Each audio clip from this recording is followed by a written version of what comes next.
A lot of people don't know this about me. They don't know that. They could never imagine little sweet Brandi. I don't get into trouble. All my life, I've never gotten into any trouble. I could have never imagined that was the way that was supposed to go, for me. Like, I had too much going for myself.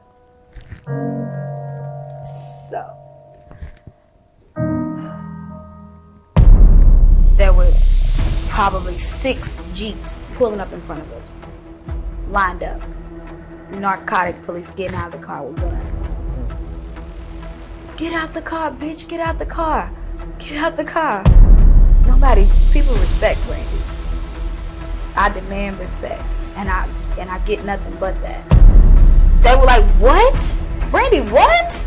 The fuck? Like, what? Why, you're locked up? What? It just didn't make sense. I'm like, just please. I just remember coming, just please, just cancel my flight, Katrina. This is all I have. I didn't have any money. I didn't have no money, so I saved up all these little 20 funky ass dollars that he gave me for food to buy my flight. Life happens. You make mistakes.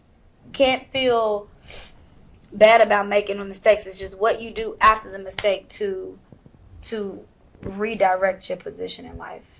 How important is sex in your romantic relationship? Sex is very important. Okay, interesting. All right. Do you want to paint more? We can paint the whole portrait. Okay, then go ahead. Imagine the streams flowing down the rocks. You find the closest one to the water. You wear a skirt, no panties. You make sure the coast is clear. Be fearless, be faithful, and be committed. Hello, my name is Brandi Welch, aka Graffiti Face.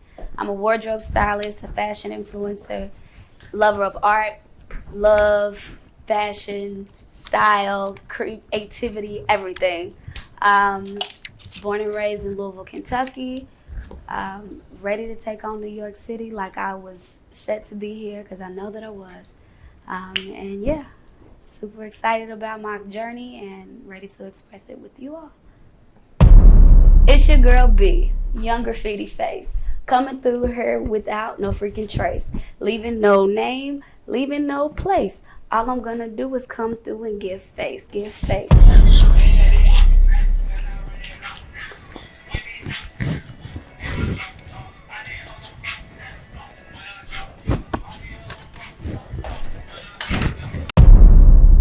In a world full of highs and lows, people go through lots of struggles. Some good days and some bad days. Some laughter and some sadness. Everyone deserves the chance to share their story in its purest and most authentic form. I travel the world to meet ordinary people and hear them speak their truths. Remember, we listen and we don't judge. These are their stories.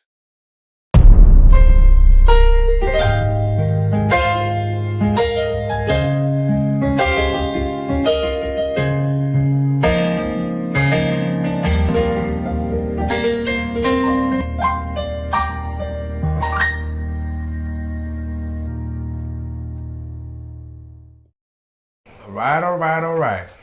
It's a beautiful day. It is. I love what you're wearing. Thank you. Lord of mercy. Tell me about it.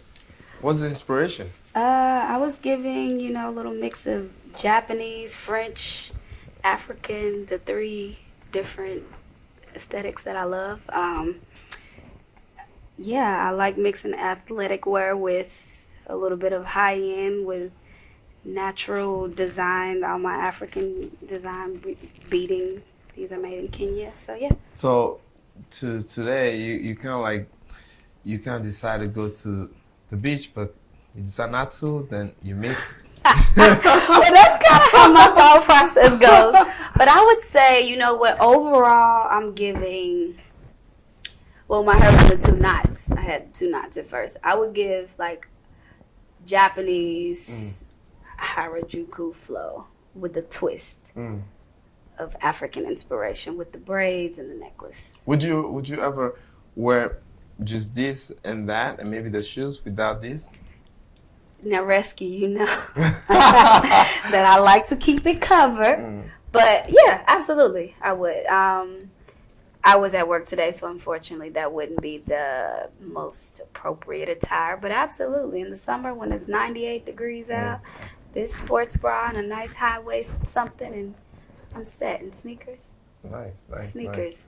So I see, you know, you on Instagram and social media. You always have some swag about you. You know, tell me about how did all that come about? First of all, thank you. It comes about every morning when I wake up and I say, okay, what feel are we going with today? Every day, I always used to say it, I look like 8 different people 7 days a week because I never really have a consistent style when it comes to, like I said, some days I wear sneakers a lot in the city because moving to New York definitely trained me to do a lot more of a sporty style.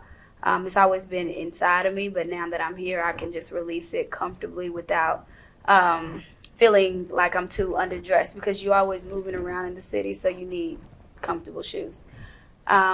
But like I said, every day it's just whatever I feel, what mood I'm in, if I want to give, and what my plans for the day are. Yeah. So you're from Kentucky. Uh-huh. Tell me about your upbringing. Like, how did you, you know, where you actually grew up and what brings you to New York? Okay. Well, from Louisville, Kentucky. It's not really a small city, but it's small in the dynamic versus a lot of other places that I've lived. Grew up within the city. Wasn't a lot of definitely wasn't a lot of style or fashion or any type of influence to ever really make you want to go the direction that I did. But since I was a child, since I was 4 years old, I never forget, my mother always tells me this story. She doesn't let it go. She's like, I remember when you were 4 and you were graduating from pre-K. And all the kids were reaching in the little basket getting like doctor's hats and fireman hats and different things, you know, the ideal career. And I grabbed a comb. And I grabbed a comb and I walked across the little walkway and I said, when I grow up, I want to be a beautician. At 4 years old. Now, I didn't know that in the future it would lead to some way or some form of being creative. But I knew then that I wanted to be creative. And like I said, early on, I just gravitated towards color and playing with different ways of dressing, and I always did my hair different. I never really had, and my mother allowed me to be very free in creating whatever vision it was that I saw for myself, whether I was 10 or 14. By the time I was 14, I was braiding hair and making my own money, so I bought shoes and stuff to just kind of create my own looks. But being in Kentucky, there wasn't a lot of influence for that. It was just me in my own head having these visions and trying my best to make them come to life without having the resources around me. So that's quite interesting. So now, having lived in Kentucky for most of your life, yeah. And then did you move straight to New York or? No, actually I transitioned. I lived in DC. I moved to Washington DC for about 4.5 years before I moved to New York. I wanted to come straight to New York, but I had never been to New York. I never even, I just knew that I needed to get here because by then I went to school for fashion design. I developed my own style. I knew that I stood out. I was like, I gotta get out of Kentucky. And I had family in DC. So moved to DC.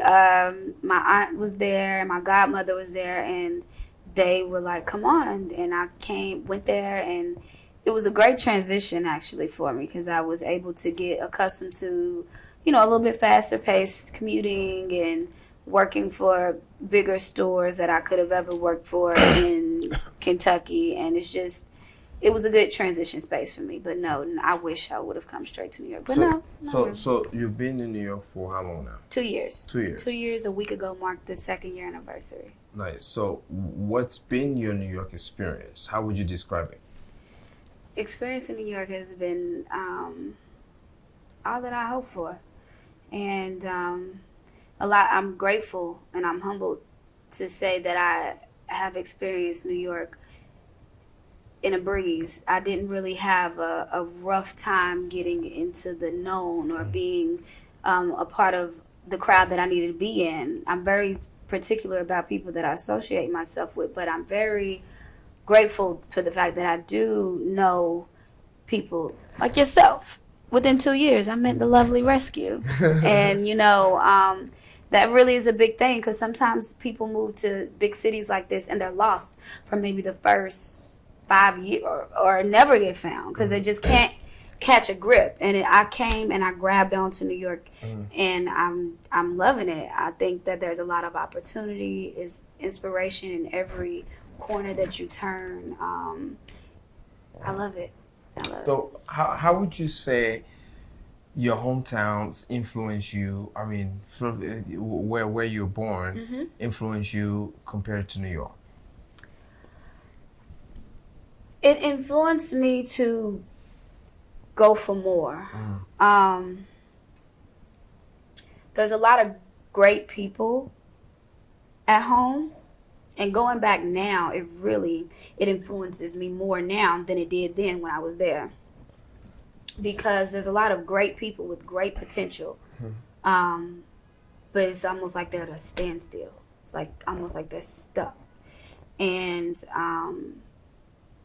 it influences me to constantly go for what I'm set out to do because I made it out, and I want to influence them to make it out, to realize that there's more to life than Kentucky or than Atlanta, because you have Atlanta which is close by as well, and people think, okay, I'll move to Georgia and that life is great, but it's a lot of opportunity out here, and I think that home is not enough motivation, which pushes me to go hard. No matter versus New York, it's a lot of inspiration and motivation around that pushes you to go for. Home is not enough, and that gives me the drive to go. So when people see you or you meet people, as in America, or especially in New York, everybody's from different places. But when people see you or you talk and they say you have an accent, how does that make you feel? I get that every day, rescue, and I'm like, dang. I would just be like, and then it really comes out because even as I'm talking to you, once you just said that, I feel like from this point forward, the interview, I'm gonna probably sound a bit more country because it actually, when you spend 7 years or 10 years or whatever of your life outside of where your main comfort zone, your original environment, you do kind of change. You switch it up as you get into these different business environments. You'd want to speak a little bit clearer, and so I do find myself not trying to mask it, but just trying to speak a little, just not have an accent at all, but just kind of make it a little clearer, because I know that the Southern twang, sometimes there's things that can be mixed up. You can't, what you say, girl? Does that make you feel, is it a negative connotation that you have an accent? No, not at all. I just don't like to have to repeat myself. I already talk kind of fast, and I talk a lot. I don't want to have to say it again because you didn't hear what I said clearly. But everyone got an accent. Everyone. Everyone It doesn't does. matter where you're from. Absolutely. I 100% agree. Right. However, I will say that sometimes the more Southern you get, the more that the words gets a little, what you say? Get a little country. Yeah, get a little country. Exactly, get a little country. So with that, I just try to eliminate the whole question of what she say. Okay. But when people ask, I'm actually excited to express, I'm not, whether I'm here, Dubai, Atlanta, wherever I'm at, I'm happy to say, oh yeah, Kentucky. And so how have your family influenced you? Your mother, your father, and anybody else that you've grown up with? Okay, let's start with the key to my influence is my mother. My mother has influenced me tremendously. Watching her struggle growing up, to raise myself and my younger sister on her own practically. Neither one of our fathers were really in our lives as growing up as children. So my mother did everything that she could to make sure that we were good, that we were on a certain pace with everyone, that we were at the schools that we needed to go to, that we were clothed the way that we needed, and just making sure that, like, she fought hard to, in Kentucky, a lot of times if you're of a certain level of class level, if you're not quite at the middle class or high class, you can easily live in the projects. And my mother fought hard for many, many years just to make sure that her daughters didn't experience that. And later on in life happened and something took place to where I did have to go that route. But my mother is such a warrior that every time I talk about her, like, yeah, my mother is such a warrior that I can't do anything but strive hard to, like, accomplish my goals in the way that she did. Maybe not in the same exact parallel direction she went in life, but as far as just the strength that she withholds, I feel like it's my responsibility. And I feel like my sister as well. We both feel like we have to achieve what my mother has achieved from within, as being able to take on any situation and eat it like it's lunch meat. What are some of the specific things that you can recollect of your mother having done? It's so it was more so just the times that I've seen her express that she's not going for no shit. My mother was in a relationship. She had a fiance that she was engaged to, and we lived with him, and he would drink, and she would very much so hold her own. As, like, a lot of times women can get weak when it comes to dealing with a stronger man who's the breadwinner and everything, but he would drink and he would be a bit belligerent, her fiance. And I just remember her, this is just one experience I never forget. She was rolling up her hair, halfway done, about to sit under the hairdryer, and he came in drunk, and he's talking whatever, and I don't remember. She didn't. They didn't get physical, but I just remember her letting him know that he's gonna get out of her face, and he didn't get out of her face. And she packed. She said, "Brandi, get my rollers." We got the rollers, and we went to load up her car. And he acted like he didn't want to move his car out the driveway. And I remember my mother's went in the house and grabbed some dishwash, like soap powder, like to wash your clothes, the dish liquid, whatever it is, and pour it out. Detergent. All on the kitchen floor. Now, mind you, my stepdad, her fiance, he was a neat freak. We had to wipe the sink out from the water driplets in the sink. So he was super neat freak. That right there, he's drunk, might as well went out the window, because he was so blown away that she poured detergent all on the kitchen floor. It took him forever to mop that up. It was just hilarious. And she managed to, the reason why I'm using this is because it stood out to me, because my mother managed to handle an aggressive man in front of her children without going to physical, but still managed to control the situation and got him occupied enough to where we could exit the situation. It's so many different things I can go into. Another time, my mother, let's pause it all here from memories. My mother is battling, and she's killing it. She's murdering this disease. She has multiple sclerosis. And that in its own, I don't even have to go through memories. I can just say that her situation she's dealing with right now, and how she's every day going forth with power, and she's so motivated to go to the doctor to find out, what's the next medicine, what's the next. She's ready. She's not afraid. And this disease came along. It's been almost 10 years that she's had it.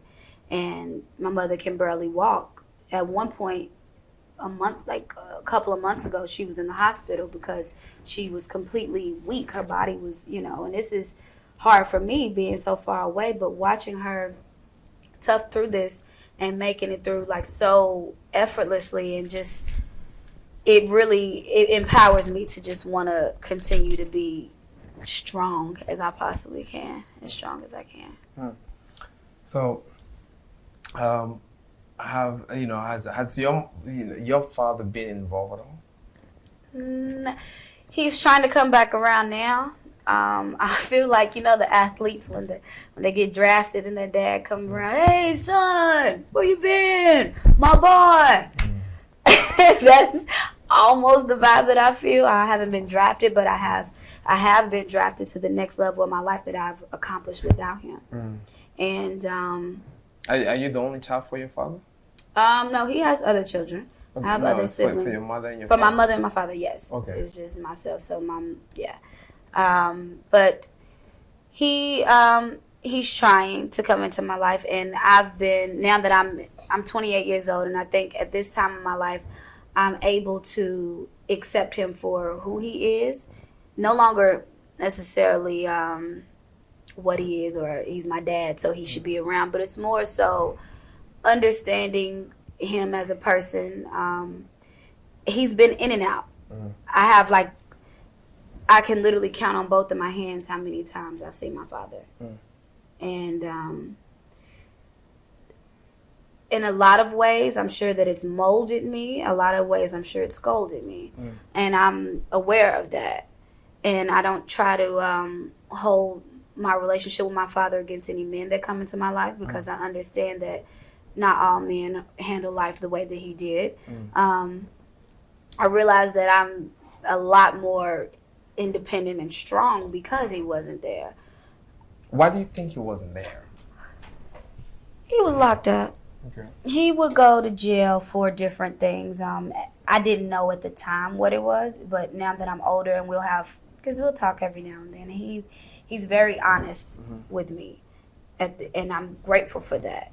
I can't take, because now I'm at an age where I don't want to hear lies anymore. I don't need that. When I was younger and Christmas will come around, I'm like, and I would be, he's like available. He's like, yeah, what you want for Christmas? I'm like, I just want 5 outfits, Daddy, just 5 outfits.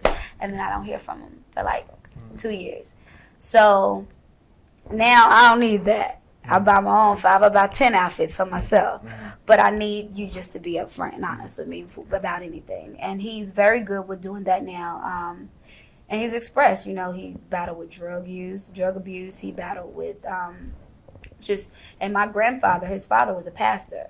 So, he had a lot of pressure on him to be this golden child. And probably a long time ago, he decided to be a little more rebellious. So, it's molded me and scolded me, I would say. Interesting. So, as far as what your mom is going through right now, how has that reflected on you? It's when she's well, I'm amazing. My days are shining as bright as these lights. When she's not well, and I'm 13 hours away, I move different. Only because I am the backbone of my family. It's just myself, my sister, and my mother. It was anyways for a long time. My mother now has a husband. She's happily married. But for a long time, I was the one I was the glue. But for many years, I've lived away, whether it was in college, moved to D.C., now New York. So I've been able to handle a lot better than what I once did. But when her illness, it has affected me a lot. Like it's hard to see my mother struggle, when I come home and I have to, any move that she makes, I'm like right there. Like don't walk, don't what you need, and she does. My mother is just as strong and independent as I am, so, or more. She used to run track. She worked several jobs. My mother was, and so to see her life come to a complete change at such an early point, I find myself when I'm talking to her trying to motivate her and like keep her like, oh, but you're fine. But I have to like almost stop and empathize with her position and realize that if you were in this position, if a year from now you found out you couldn't barely walk anymore, how would you maneuver in life? How would your thought process be? And it's teaching me to be a lot more empathetic, which I already assumed that I was until life granted me with a situation such as the.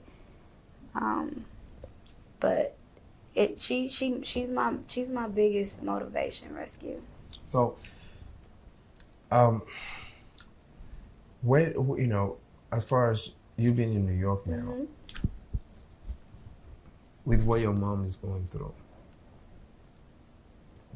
don't you sometimes feel you're too far away?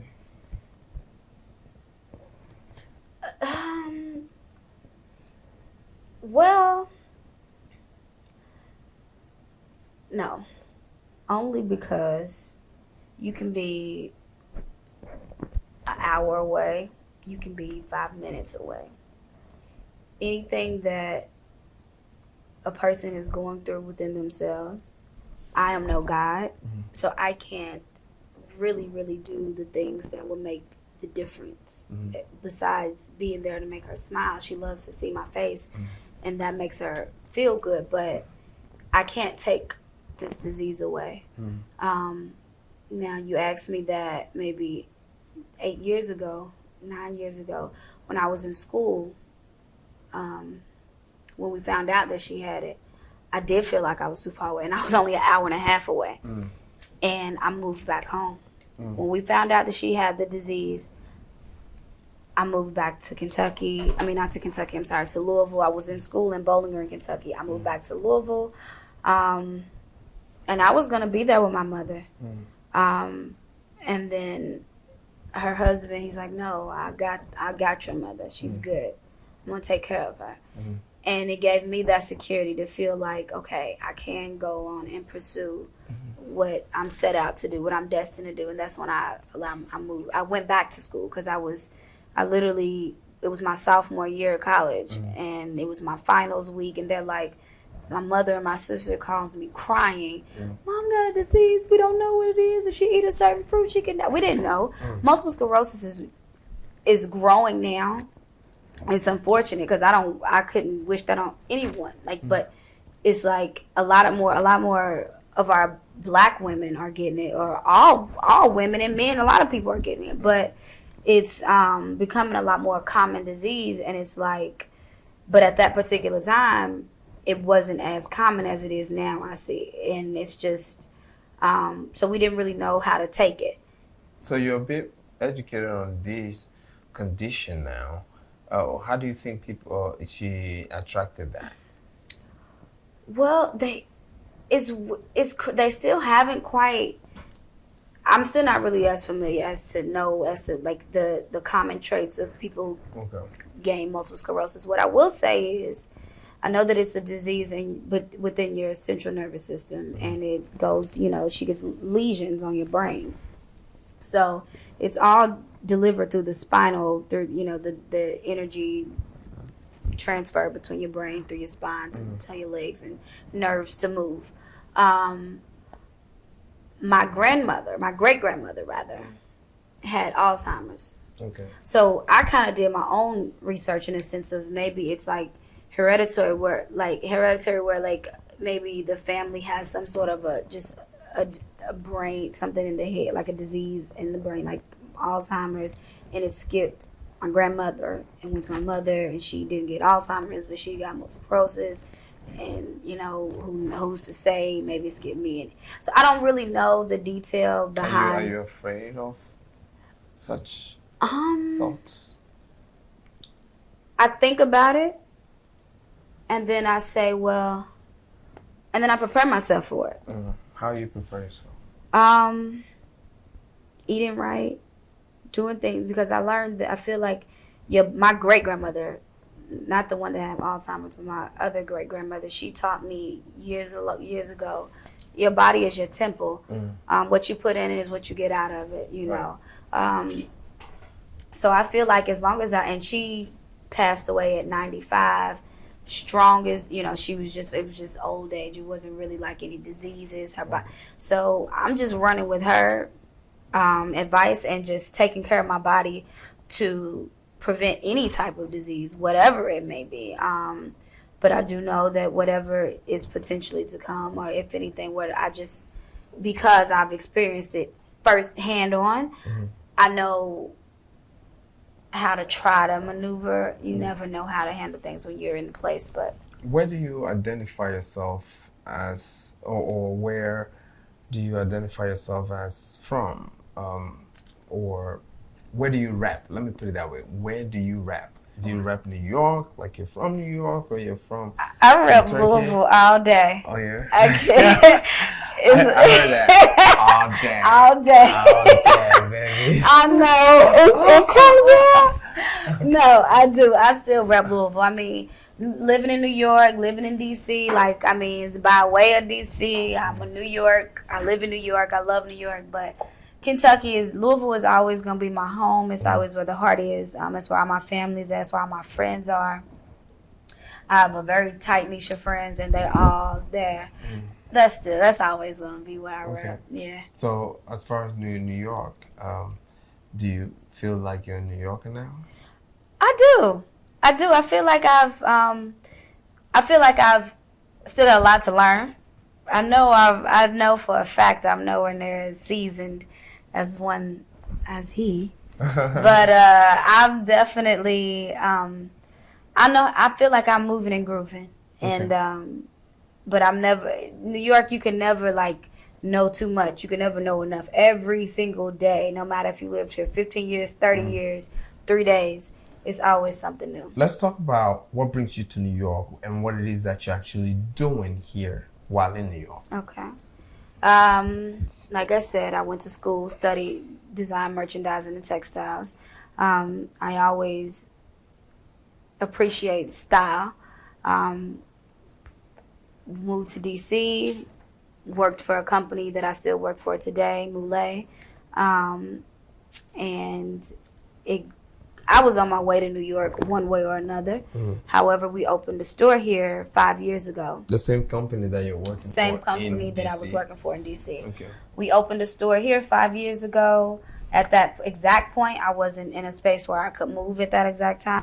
And when the opportunity presented itself to transition, I did it. I made the move, and came here to just further pursue what my dreams are. I did a lot of wardrobe styling in D.C., worked with music videos, Raheem Devon, Free from 106 in Park.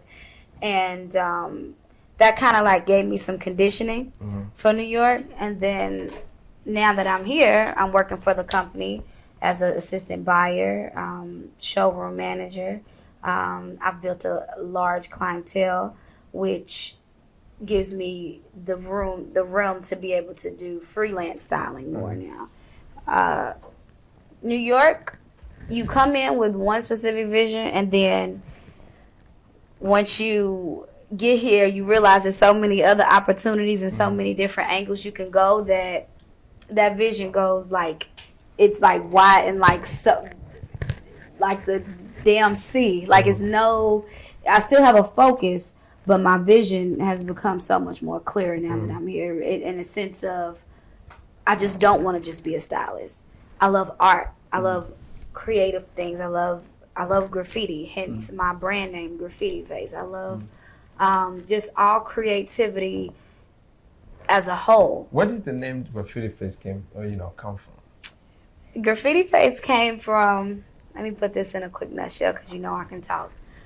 When I was in college, I used to do my eye makeup all these different types of ways. I love planning my makeup, all these colors. Went home, Christmas break. I was doing my makeup. I said, I want to do something different. So I went and got an eyeliner and drew this like little scribble on the side of my face. Drew the scribble and I was like, what else we need here? What else can we put in this? Put a little eyeshadow in it. there was a graffiti face born. The name wasn't there yet. It was still untitled. But but it was just this little art thing, and I would do that on my face all the time. And then somebody was like, "What is that?" And it was around the time that For the Love of Ray J was out, that reality show, and the girl had the tiger tattooed on the side of her face. So people would be like, "Is that a tattoo?" And I'm like, "No, please don't think this is a tattoo." Anyway, somebody said, "I look like graffiti," and I was just like, I looked. And I said, you know what? That's it. Graffiti face. And that name was born, and that just became just like that stamp. So in school, people, "Can you do me a graffiti face?" It became a trend all around college campus. Like, people want me to do it, or people started imitating and doing it. And I appreciated it. You know, I started something that was my Facebook name back in the day. Trendsetter Diva. Lord. Can't believe I just put that out there. But I like to be innovative and start things. It's not a point to start something, but it's just more so I like to influence people, my peers, or the youth, the people that's younger than me. So did that, decided to run with it when I got to DC, and did a lot more styling. Graffiti Face was the brand. So what were some of your major setbacks growing up, and how did you overcome? One, like I said, my mother went hard to make sure that we didn't have to grow up in an uneasy environment. But there came a time that we did. She lost her job. We were evicted from our apartment, and we had to move in my uncle's basement. And it was cold, and the plumbing would back up. And there was one bedroom, and my mother and sister slept in there, because I've always been the one to take the sacrifice. My mother and sister slept in the bedroom where there was a little space heater, and I slept out in the living room area on the couch and just would cover up completely just to stay warm. And that was it was like my freshman year of high school, and we lived with my uncle for a year, and then my mother was like, "Well, unfortunately, we're gonna have to move to the projects." And we moved to the projects, and I cried and screamed, because I'm like, we never had to live in the projects. I was just like, and again, these are experiences that a lot of people in this world, I can't talk about, I can talk about it, but they won't relate. Some people have never had to go through that type of struggle.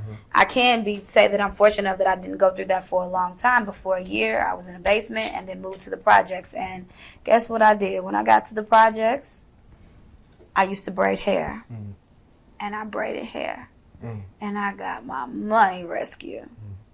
I was 14. So I know you braid hair. You haven't braided my hair yet. I know. I gotta get you. I know. Don't. I haven't. I got you. I know. I haven't forgotten. I know. We're gonna talk about that. You did. I know. Okay. So then. Braided hair. I would, by the end of the summer, I would have money stacked this high. I would go and buy the 5 outfits that my dad promised me.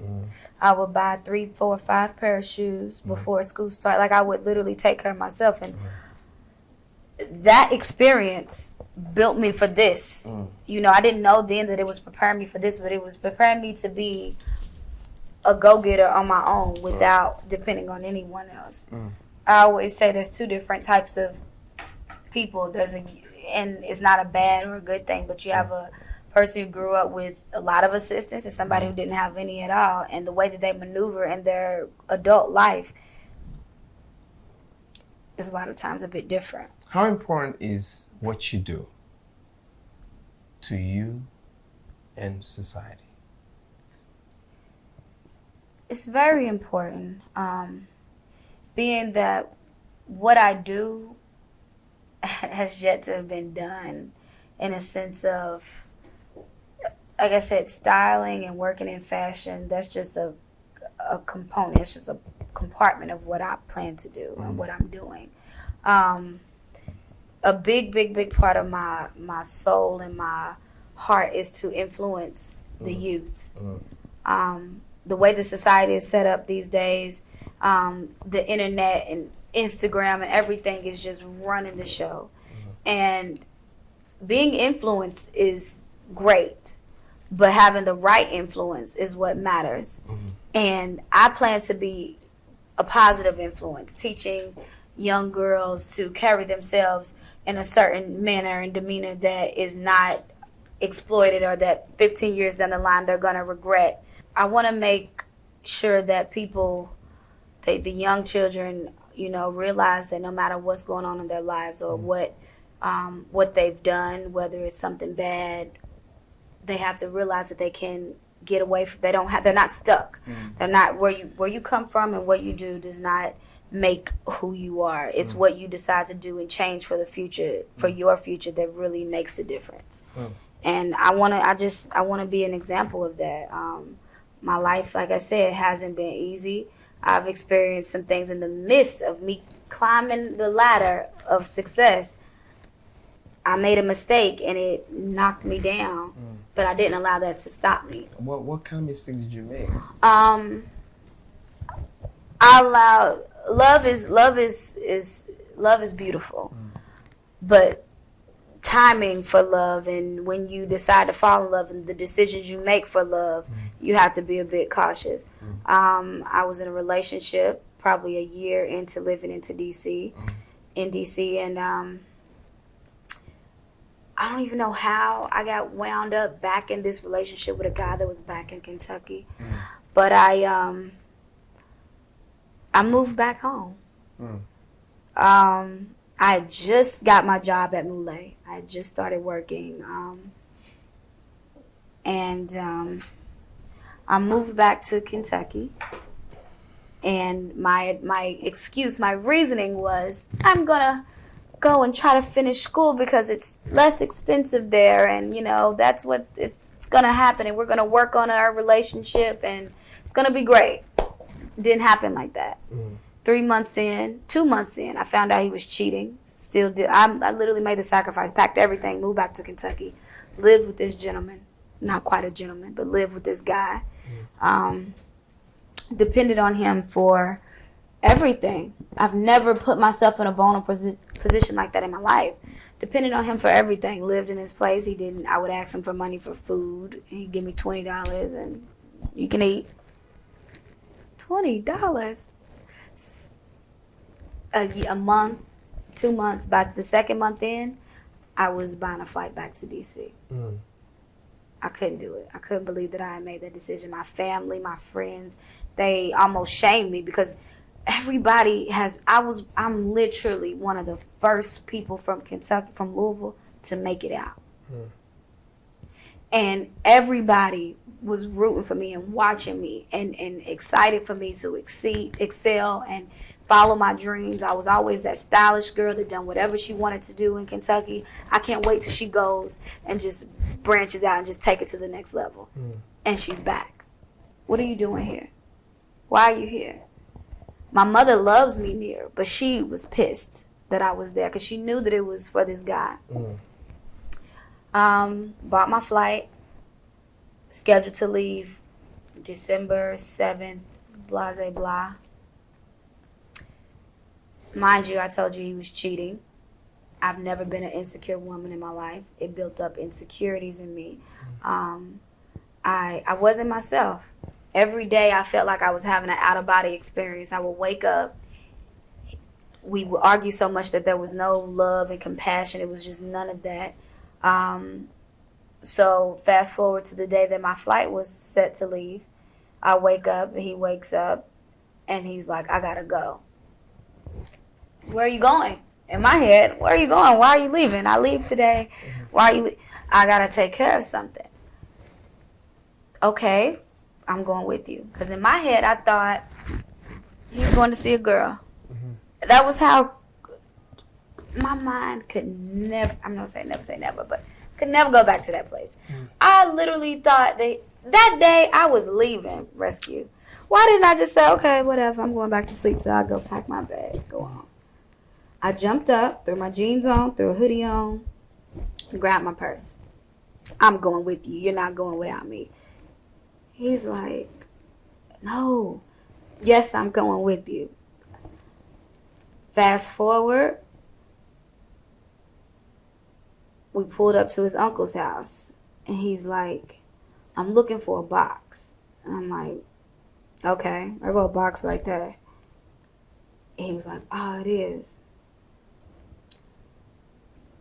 We pulls in the driveway. He gets out. He gets the box. We pull off. Next thing you know, he says, ah, shit, that's them. I'm like, that's who? I look back. He drives off really fast. Stops, jumps out the car, grabs a box, and throws it. He's a big guy. He launched this damn box into somebody's yard. And jumps in and like pulls off. And I'm like, what? In my heart, I can still feel it. My heart beating so fast because I'm like, what's going on? By the time we made it to the end of the driveway, the end of the street, there were probably 6 Jeeps pulling up in front of us, lined up. Narcotic police getting out of the car with guns. Get out the car, bitch. Get out the car. Get out the car. I couldn't. That moment right that is a true like life-changing moment for me because I've always lived my life so like right. I've always thought everything through. I'm a thinker before I act. I think before I go and approach someone. I think before I say anything to people because I always think about how a person feels before I feel or express the way I feel. So I've done so much to keep myself out of situations like that. When I was put into that situation, I could never explain that feeling. People respect Brandi. I demand respect, and I get nothing but that. So for this cop to come up saying, "Get out of the car, bitch! Get out the car. Where's the box?" I'm sorry for cursing. I don't know what that is, but I just remember going completely numb. That whole day I was numb.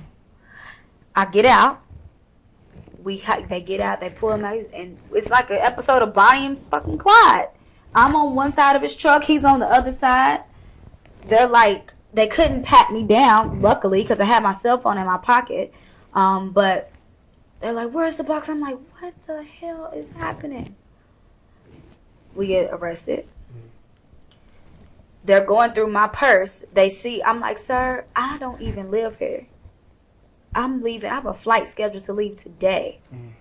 They're going through my bag. They see DC Smart Trips and my train. They see everything that shows that I live in like, well, you know, they going through it, but they knew they couldn't let me go because he had to admit to whatever it was. So let's just recap. My flight was scheduled to leave at 6 p.m. on that day. I was arrested at maybe 9 o'clock a.m. that morning. I snuck to the restroom at the precinct because they couldn't take my phone, and I called with cuffs in my hand, the front, texting my best friend, and then I text my mother. I called my mother, and I text them first, and then I called because I didn't have time for replies and all. I just need to hear, and they were like, "What, Brandi? What? The fuck? Like what? Why you're locked up? What?" It just didn't make sense. I'm like, just please. I just remember, just please, just cancel my flight, Katrina. This is all I have. I didn't have any money. I didn't have no money, so I saved up all these little 20 funky ass dollars that he gave me for food to buy my flight, a one-way ticket up out of there. So I needed that flight. Please just call and cancel my flight. Here go my confirmation number. I literally did all of that in the restroom. My best friend, that's my dog. Like she just did it. You know, she made sure it was done. She canceled my flight. I remember the last call that she made to me. But I called her the last time before I actually went into the jail to confirm that she canceled it. She's like, it's canceled out. Just let me know what's going on. And I was like, okay, they're going to probably take my phone after this. Well, and it just was so surreal going through that because I could have never imagined that was the way that was supposed to go, you know, for me. Like, I had too much going for myself. So, with that, we managed to get out of the jail. You know, I didn't even get changed into jumpsuits and shit. Thank goodness. I couldn't have. That ain't my style. Jail jumpsuits ain't my style at all. So I couldn't do it. And I'm glad that I didn't even stay long enough to do that. We got out. He called his lawyer. I stayed maybe like a week. Then we had a court date a week later. We were arrested like December the 7th or something. I was back in D.C. by December 19th. Okay. Having to rebuild a life from changing everything for a relationship and everything. So now I'm hurt. I'm heartbroken. I'm fighting a case. And I have to come back to something that I was already building for myself. So, again, that's why when you say what I do or how I plan to change society or make a difference, is to show, like I said, that no matter what you go through, no matter what mistakes you make, no matter what position you get into, like it doesn't mean that that you can't come up from that. Because I was on a journey to New York and I'm here talking to you. And a lot of people don't know this about me. They don't know that. They could never imagine little sweet Brandi. I don't get into trouble. All my life, I've never gotten into any trouble. So for me to get wound up in that due to somebody else, that was my mistake to allow myself to even be that vulnerable. And life happens. You make mistakes. Can't feel bad about making the mistakes. It's just what you do after the mistake to redirect your position in life. And that's what I'm doing. What you do as far as fashion, styling, or helping people, how does that affect you personally? You know, what does it give you? I've always been a helper, a person that wants to like help people. So when I'm styling a client and I'm creating a vision or putting my vision onto them and creating something for them that they didn't see in themselves, or teaching them simple pointers as to necklines, as to if you're a busty woman that you should stay away from high necklines, that you need to do a V-neck or a sweetheart neckline, or if you have broader shoulders, you need to, wear, again, no high necklines. You need to create shape. Giving these facts. I like to give facts. I like to help people. So just the feeling of someone saying, "Oh my gosh, Brandi, thank you so much. That really meant a lot. That really helped me a lot." That makes me feel like my job is done. And that's when it comes to styling or just giving consulting. That's more so the consulting side where you're giving advice. But when I put a whole look together, that is my vision, because again, that's where Graffiti Face, the idea behind Graffiti Face is graffiti has no template, nor the style. There's no exact way to do anything. It's your vision on a blank canvas, and nobody knows what it is until the whole picture is painted as graffiti. You have a blank brick wall, and then the artist comes through and does this, and he layers, and he does all these different things, and you're like, what does it look like? And then when it's done, it's beautiful. They sit out there and do it all day in Times Square. I want my fashion to do that for people. I want to layer and give people different looks and different aesthetics, and introduce different things that they would never do to create a beautiful portrait at the end, something that they love, that makes them feel confident. Women these days, our biggest flaw is our confidence. Some people even look like they're the most confident and they're not. So to create a genuine confidence with from the outside, sometimes it's unfortunate. It starts from the inside, but some people, they need the help from the outside. So if I can give you that vision, I feel like I'm doing my part. And it makes me feel I can sleep well at night to know that I have a great client that came and spent $4,000. Not the money. The money's good too, but it's the fact that she bought $4,000 worth of things that she knows that she's gonna wear and enjoy and love. So, what are your hobbies when you're not actually working or doing that? Right now.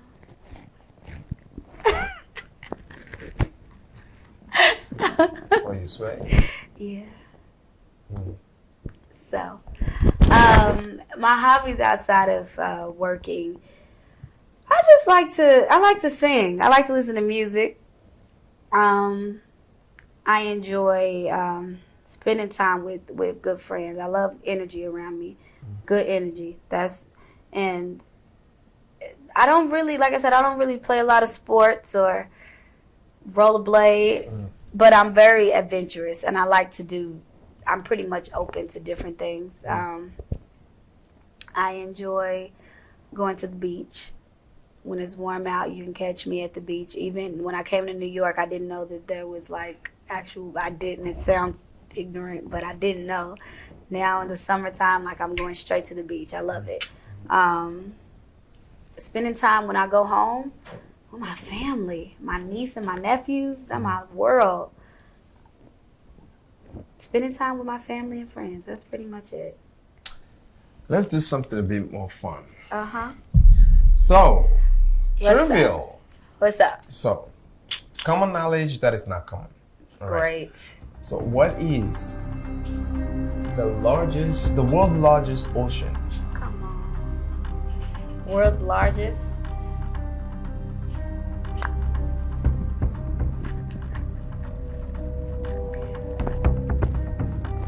I hate trivial questions. I'm going to just say the Atlantic. I'm wrong. Just say whatever. Atlantic. No. Pacific. Pacific. I was going to say Pacific. What are the three primary colors? Red, yellow, blue. Right? Yellow, blue. You would know that.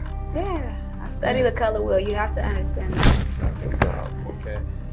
What is the name for a whale's penis?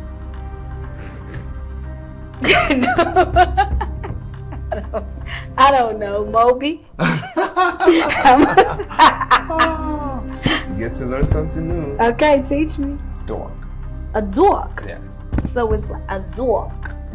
Not but a zork. Dork. Okay. Yep. Thank now you. You know. I do know. I didn't know that. Let's say you're to live for about 70 years. 70? 70 years. Okay. Averagely, how much time do you think you would have spent sleeping? Out of 70 years Yes. old. Well, I feel like you sleep. Well, me, my sleep ain't the normal sleep pattern. So I would say. There's no exact number. It's no exact, but I'm just trying. For me, Mm-hmm. is what did they say? You're supposed to sleep like 40%. So we're talking about the average person, right? Right. So how much time do you think? Me, I probably was out of 70 years, I might sleep 15, 20. I don't know if that's too little or that's probably too small, because you're supposed to sleep. I feel like they say like 40%. Well, or averagely 25. 25% of your life. Well, not necessarily saying 25%, but 24 years. About 24. So 20 could be right. Yeah. But 20 years, 23, 24, 25 So for years. me, about 15, because that's just how little sleep I get. It seems like in New York, Lord. So burning calories. What's the fastest way to burn calories? I'll give you two multiple answers. Sex. Okay. I didn't even say it, but Okay, what's it two? but sex is not part of these multiple choices. Okay. But we'll get to sex Okay. later. Great. So you burn more calories, A, sleeping, B, watching TV. I'll give you 3. Or C, just drinking water. Well, we're gonna eliminate the middle one. I'm pretty sure it's sleeping. Sleeping. Yeah. Okay. That's good. Calories, sleeping. Yeah, you wanna know why? Why? Because No. in the morning when I wake up, I am skinty. Ah. And then I get fat again by the end of the day. It's true. I can literally wake up and I'm like, ooh, I am so thin. And it's from getting rest. But then, like, once I eat, not so skinny no more. You know donkeys, right? Donkeys. Yeah. So, donkeys, I'm gonna give you a fact or a lie. Okay. And you tell me If it's true or if it's false. true or not. Okay. Donkeys kill more people than a plane crash annually, like yearly. Donkeys will kill more people than a plane crash. True or false? I'm gonna say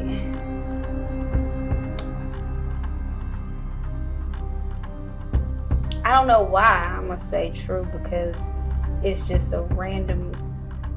I don't see how you would come up with that if it was false. That's the truth.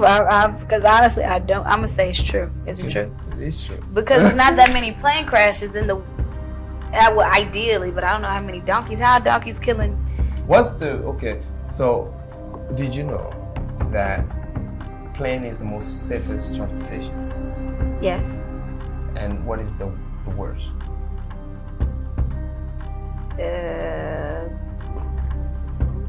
Motorbike. Well, of course. Of course, a motorbike, because it's so there's no protection. So actually, I just lost a childhood friend on a bike. Yeah. Why do you think we're usually so scared taking the plane? People are afraid of heights. I think it's heights and a fear of being the gravity, not having gravity, but not having something nearby, being so high up, and you're just floating. But I don't know. I'm not afraid. I love flying. Fast forward. Let's get into gentrification. Uh-huh. What are your thoughts on gentrification? Do you know anything about that? Does that affect you in any way?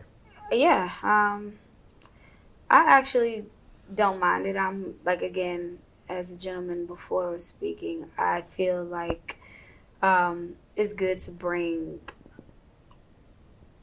I don't know the deep history of it, deep thing of it, but I do know that colliding different cultures and different levels of different classes together to make a certain area, bring it up or bring the value up. I think that it's a positive thing. I do feel like it forces people to get their shit together, because I feel like a lot of the people who live, like for instance, people who live in my neighborhood where I live in Brooklyn and Bed-Stuy, that area is every day I look up, it's a new apartment building being built and a new coffee shop, and I love it. I like to live I don't want to live in an area where it's deserted or it's not, and I feel like unfortunately you have to bring in a different cultural standpoint or a different level of money to make that area become something more than what it's already been, because people who live in certain situations, they get comfortable and they just leave it there, and this is the hood, this is what it is. And I've watched 2 different states or different areas in different states convert in the years of me being there. In DC, I was on 14th Street where I worked on that block, and it was really like literally our store and maybe a few others, and then they started and it was known for prostitution and drug dealing, that area at one point. Now it's beautiful restaurants and the rent sky high, but it brings life to the area. I'm all about bringing some form of life to some areas. What's your racial composition? When it comes to What is your racial composition? What are you made of? I thought you were still talking about gentrification. I am African American and I have some Native American in me. Okay. Indian. Yeah. So, what does it mean or feel like to be African American? I feel proud. It feels great to know that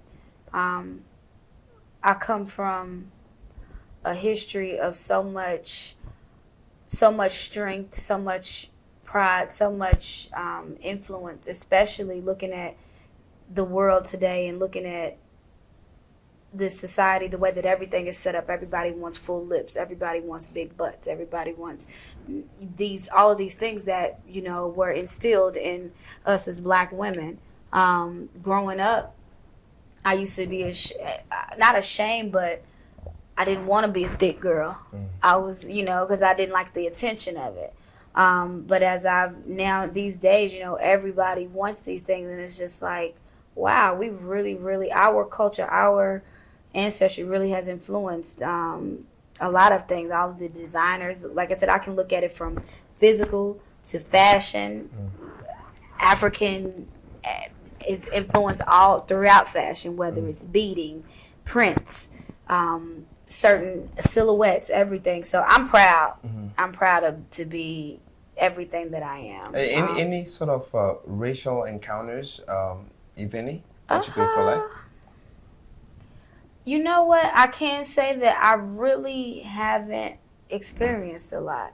So You've never been racially discriminated against? Not really, in a sense of to where it's nothing, where something has stood out to me. Now, there's been little things like not to say little things because nothing is small in a sense of being racist, but I was doing some buying at a trade show during Fashion Week, and I went to this booth that we were potentially buying their jewelry, and the company was based out of Georgia. And of course, some people in Georgia, I'm still sure, are still like racist or whatnot. You've got a bit of them everywhere. And I went to look at the pieces, and they literally ignored me. The whole time that I'm like walking around looking at and I'm like, hey, this is beautiful, this, and they're like, who are you with? They finally said something to me, but they're like, who are you with? Who are you here with? I'm like, I'm with Moulay. I'm the assistant buyer. I'm here to just follow up with the selection and make sure that we didn't miss anything.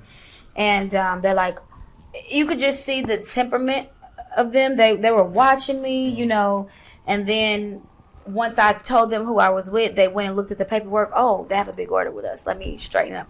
Oh, let me know if you need anything. And I just remember that feeling like, oh, you know what? We're not even going to carry y'all shit now. Because guess what? This little Black girl that y'all acting like y'all don't want to help and y'all want to act, I'm in control of deciding if we're going to carry you all's brand or not. And I think we're going to drop y'all. And we didn't carry it. Again, I will say that I guess I'm a bit fortunate to have not experienced any like hardcore racist experience. But in my adult life, I haven't, and I think it's just, again, I don't know if it's the environments that I've just been in, but I haven't. Why do you think? However, when I was 10, a guy in a truck pulled up on me and my best friend. I do take that back. You just made me go down memory lane. You don't made me pull it out the back. Okay. We were walking up the street, and this guy in his truck, and he had a Confederate flag in his daggone back window. See, stuff like that, I try to forget about because... So what did he do? He pulled up on us, gave us the finger, and he we were walking to White Castle, like a restaurant on the corner of Broadway, and he pulled up on us, gave us the finger, and so we ran into the White Castle, and he kept circling around the White Castle. He circled around. So we went inside, and we're like, this man is out there in his truck, and he's following us. and a patron, somebody was just in there ordering food. He went outside and he said something to him. He like peeled off. And the guy, he was just like, y'all okay? He was like, girl, I'll just say, where do y'all live? And we was like, we live not that far. He's like, I'll take y'all home. That experience was scary because I had never experienced that, and I was like young, so I didn't really know. But I think, like I said, growing up in Kentucky, I could have probably experienced it a lot more. But the areas where people are a little more racist and they live in a certain area that I just stayed away from. And I feel like in my life, again, I'm always so conscious of things. Of course, you can't be in control of everything, but I literally stayed away from those type of people. Why do you think Black people or African Americans feel victimized in our society? Because there are a lot of things that we get the short end of the stick on. I do feel like the whole police brutality, all of that, like that's bogus to me, how all these officers get away with murdering all of these Black men, and it makes you even if you're not a person to play victim, then you're like, okay, well, you know what, maybe we are, because this is just, I don't know what else to think about this. But at the same time, I'm a firm believer that it takes each of us as Black people to show that we are not these peons that the rest of, that a lot of people create this image of us to be. You know, we are not ignorant. We are not all ignorant. We are not dumb. We are not ghetto. We are not, there are a lot of us that are very well educated, well spoken, and can, you know, sit at a table full of doctors, lawyers, and lobbyists or anything, and be just as important. A lot of white people, or even it's different, because I love all different cultures and all different races and everything, but that's just because of the person I am and the heart that I have. But I don't fault any of my friends who feel a certain way because of experiences that they've had with you know, anybody of a different race or anything that may look at them because they're Black, they expect them to be this way. But we as Black people, again, we have to make it our duty to show that we are not these peons that they make us out to be. Because I'm literally out on the outside every day, and I'll see, you know, a Black girl with, you know, talking like crazy, and then there's a group of, whether it's white, Black, it can be a whole nother group of Black, but you're just looking at her like, oh my gosh, why is she carrying herself like that? Why is she doing that? And that's where, again, but do Black people have to apologize for who they are? No, you don't have to apologize. So why are you then looking at that girl and thinking, why is she talking like that? How is she talking? Why couldn't she be who she wants to be? She can be who she wants to be, but there is a sense of carrying yourself in a respectable way. Us as human beings, we all know what being respectable being is like. It's not about you, because like it's so funny. I just had this conversation with my boss. We were talking about, we have a client that just came in. She's a billionaire. This lady but she's from Texas, and she has a Southern accent, and she's like, girl, girl, this is the way that she's speaking. Anybody else would view it, if their eyes were closed, they would assume that she's a Black girl, just because of the way she speaks.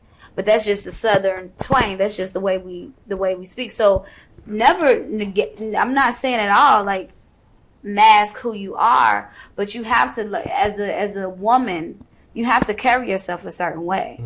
And I don't know if there's a book written, if I want to try to write a book, but there are ways that you should condone and carry yourself as a young woman. Okay.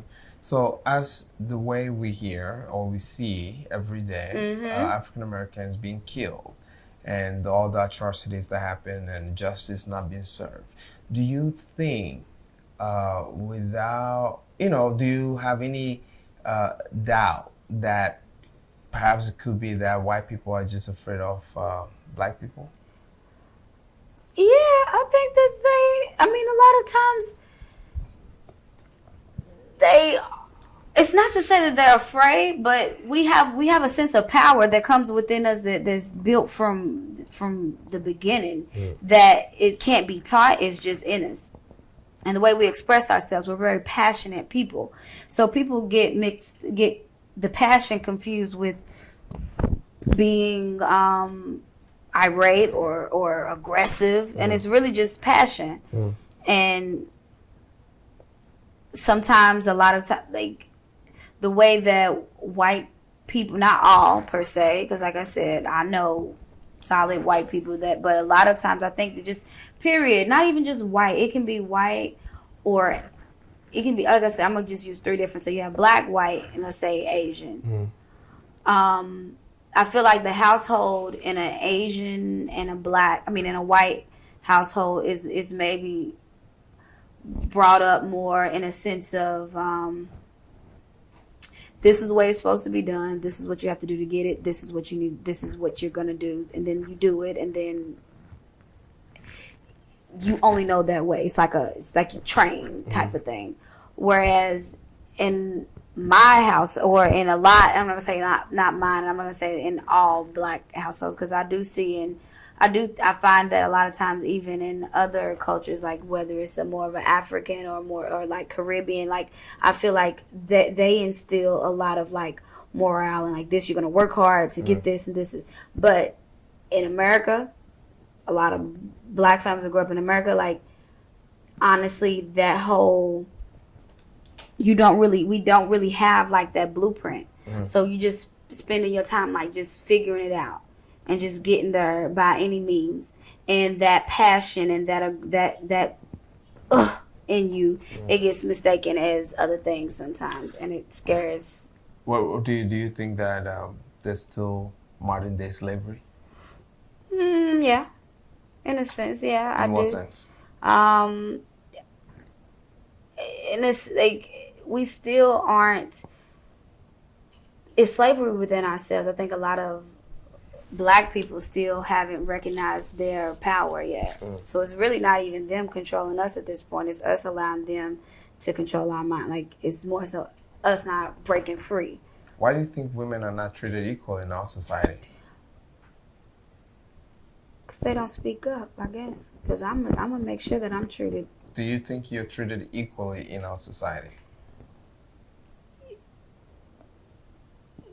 Yes, I think that me personally, I feel like anything that I want to go for, I do understand what you're saying, because overall, maybe not. You know, I'm going to drill you with that down the hole, depending on how you answer it.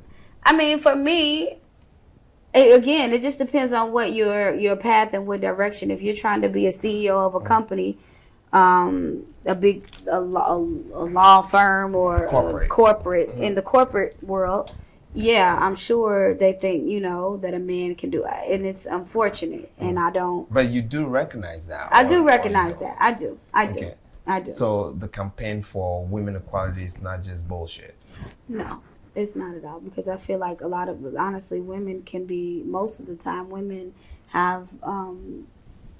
I'm not gonna say smarter than men, but we're smarter than I would agree. To a certain extent. To a certain Only everybody has thinking points of mother. views. Yeah. Yeah, but women are smart, very, very, and we could run some shit. Okay. Do you believe in gender roles? Like a man should have this position for sure. In gender roles? No. Okay. So, you don't believe that a man should open the door for a woman? Yeah. Well, depending on how you answer, I'm gonna push it. No, so, I do. If you need, I believe. I would put it like this. Okay. I do believe let me ask again. Do you believe in gender roles? I do, but I'm not like a super like gun-ho, like, oh, you should be walking on the outside of the street. What do you expect a man to do in a relationship? What do you expect a woman to do in a relationship? I expect the man to protect, and I expect the woman to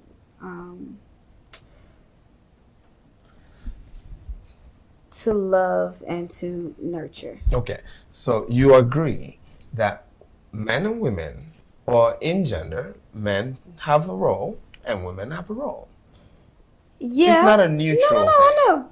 I think, yeah, I do. But at the same time, Rescue, I think that it's all things should be vice versa. Like I want to, my man, I'm gonna protect my man too. Okay. I want you to make me I feel will like. ask the question again. Do you believe in gender roles?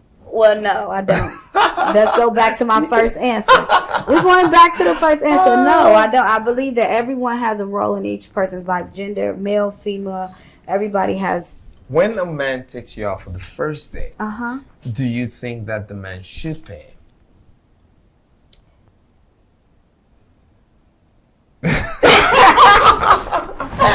If you want a second date, yeah.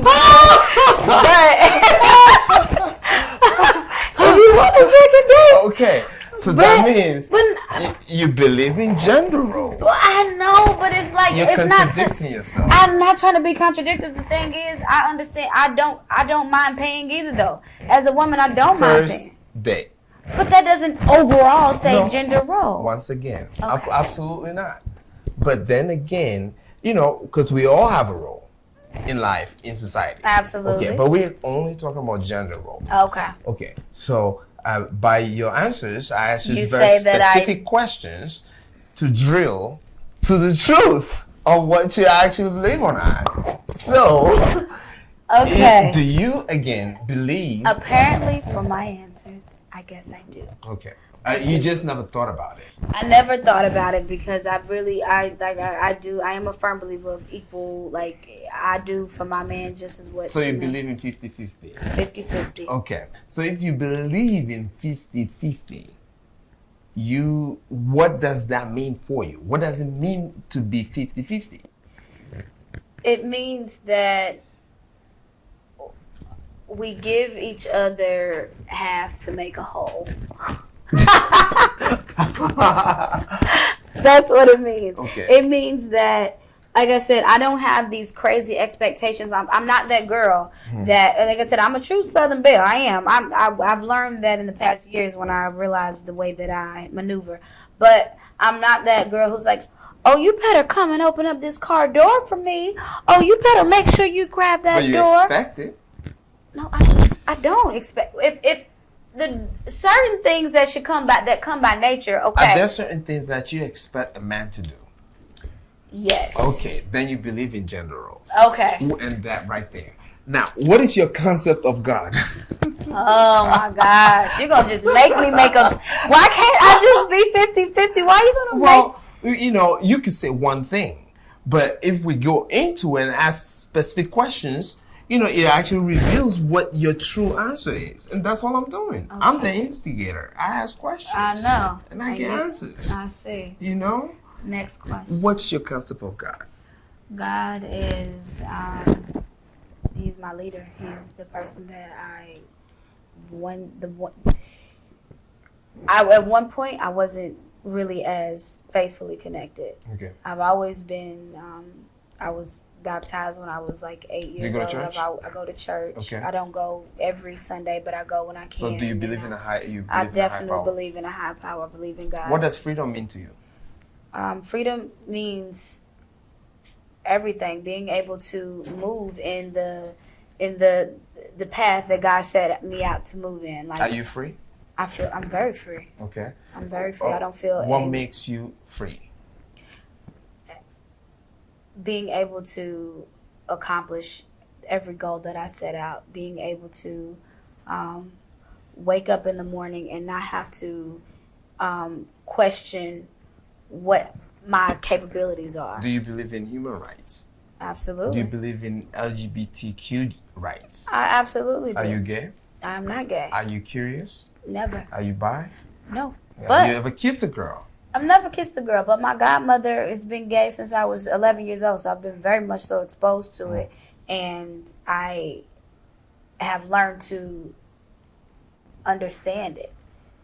Okay. Never in my life have I ever been like curious or wanted to, but you do support. I support it. I Okay. support it. I support love. I'm a supporter of love and understanding that, You know, you can't control how you feel about somebody. What are some of the things you've learned throughout any relationship that you've been part of? Communication is vital. Communication and trust is very, very vital in any relationship, whether it's a friendship, a husband, wife, mother, daughter. How important is sex in your romantic relationship? Sex is very important. How often would you indulge, or do you indulge? Lately I'm a little lacking. I don't really have too much. Are you in a relationship? I am not. Okay. So I'm not. So when you are, how often do you like to indulge? Every day. Every day. Every 2 or 3. I ain't gonna say every day. 2 or 3 times a 2 or day? 3 times a week. No. Okay. Like 2 to 3, 4 to 5. Craziest thing depending. you've done in a relationship? Sexually? Well, yeah. Whichever. I mean, whichever you're comfortable with. Had sex on the rocks. I titled it On the Rocks. On the rocks. How's that? Found a little stream. Big rocks. Wow. Okay. Interesting. All right. Do you want to paint more? We can paint the whole portrait Okay, here. then go ahead. Imagine the streams flowing down the rocks. You find the closest one to the water. You wear a skirt, no panties. You make sure the coast is clear. I'm not going into it. I'm getting hot. You ain't getting high. Oh. No, Okay. that's probably the most. I haven't really experienced like crazy, spontaneous stuff. So yet. what is your takeout from any of the relationships that you've been part of, and what's your fault? Can you actually own? Yeah, like I said, I was in a relationship with the gentleman that I dealt with back in Kentucky, and I allowed him to take over my mental. I feel like as a woman, if anything, if you it's okay to be submissive, to your man and whatever, but I do think that you have to hold on to your mental state, because that's going to control all of your decisions. It controls it controls everything. So I gave up my mental for a relationship that was no good for me. Okay, so beauty. Would you change anything about your body? I wouldn't change anything about myself. I'm happy just the way that God and my mother created me. Are you a happy person? I'm very happy. Is there anything you would change about your life? Nothing at all. Do you have any regrets? If you could change anything, Finish or go back and change anything. finish school. I probably have like a year left. Okay. That's about it. All right. So now, what's the biggest accomplishment you think you have already, or something that you're looking to be able to do to say that you have done? Well, my ultimately is just to be successful with getting my message out, my whole story, Graffiti Face, the brand, building it to, styling multiple celebrities, to working with the young kids and teaching them how to carry themselves again as young confident women. That's my ultimate goal. The things that I feel I've accomplished thus far, that's ultimate, is just getting out of from the small town, the small mindset, and just showing my younger sister and my nieces and nephews that Auntie can do it, that we can all do it if you just go hard and push for it. That's amazing. So, any betrayal or anything that you've experienced that you that you like to recount, and how did you overcome that? Again, no, I have my friends, everybody that I've known since, from either 25 years to 15 years to my friends, they all solid. I make sure that I handpick anybody that I allow in my space. So you're good. You've I'm never good. been betrayed. Never betrayed. All right. Now, I'll give you an opportunity to say 3 things that you would like to give advice for, that are your mantra that you go by every day, that can inspire someone who is trying to become a stylist, or really be able to move from the small country or small village and really come into a big city and do what you do, what you're doing, and your progression, what would it be? Be fearless, be faithful, and be committed. Those are the three: fearless, faithful, and committed. As long as you don't have anything that you're afraid of, as long as you have faith in your vision and your goal, and as long as you just stick to it, you'll accomplish anything that you set out to. Great. Thank you so much. This was great.